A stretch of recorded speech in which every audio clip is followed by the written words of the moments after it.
अल्लाह के नबी ने फरमाया, जब लड़की वाले के यहाँ जब तुम खाना खाने जाते हो, लड़की वाले के घर, दखला सारिकन व खरज सारिकन, चोर बनकर दाखिल होते हो और डाकू बनकर निकलते हो।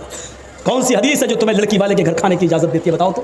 क्योंकि लड़के के बाप ने पहले ही कह दिया 400 लेके आ रहा हूँ, जहेज़ में 2-4 आइटम कम दे देना चलेगा, लेकिन मेहमानों की इज्जत अच्छी कर लेना। हमारे साथ जो 300 आदमी बाराती आ रहे हैं ना, इनकी खातिरी अच्छी तरीके से कर लेना। ये भीख मांगने की इंटरनेशनल स्टाइल है।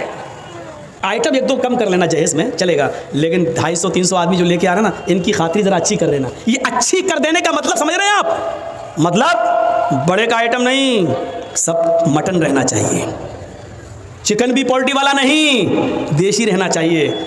जो ये कहता है चुप कितना बड़ा अमीर बना हो, चाहे कितना साहूकार, मौलवी जर्जीस कहता है तू इंटरनेशनल भिखारी है, जा, बुरा लगता है तो लगता रहे। तेरा अमीरपन और तेरा साहूकारीपन मेरे जूते के बूट के नीचे नहीं समझता तुझे कुछ, क्या करेगा तू मेरा कर ले।